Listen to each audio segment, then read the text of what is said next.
Fiona Mutesi omwana w'enzigo Taze Katwe amanyiddwa olwa firimu ya Queen of Katwe afuuse ekyobulambuzi mu ggwanga. Kino kiddiridde talanta ye ey'omuzannyo gw'omweso eyamufuula ow'ettutumu n'atuuka n'okuzannyibwako firimu mu kibanda kya Amerika ekya firimu ekya Hollywood, ng'era firimu eno eragibwa ku ntimbe mu nsi yonna. Minisitule y'ebyobulambuzi nayo terutumidde mwana okukozesa ettutumu lya Mutesi okutumbula ebyobulambuzi mu ggwanga Uganda.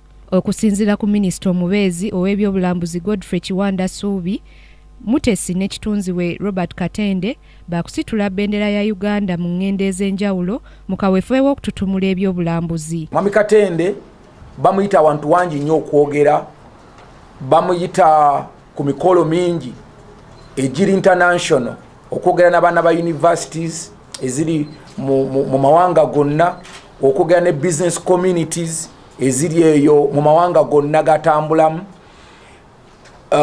Kati kyetwagala olwaleero kyetumusabye ate kyakkiriza officially kwe kuba mbu gyagenda ekusooka ku mumwa Uganda.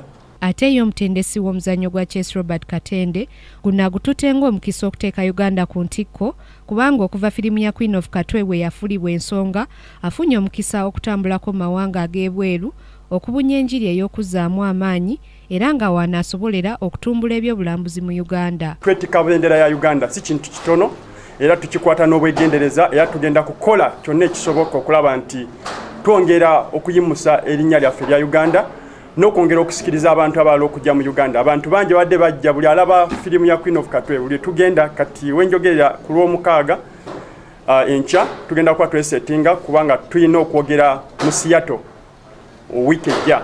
Firimu ya Queen of Katwe yafuluma mwaka guwedde nga yakola amagoba ga bukadde 3 obwa $, wadde nga yasaasaanyizibwako obukadde 15 obwa $. Wano mu Uganda. Grace Nantale Kakoza, KTV, Amalindirire.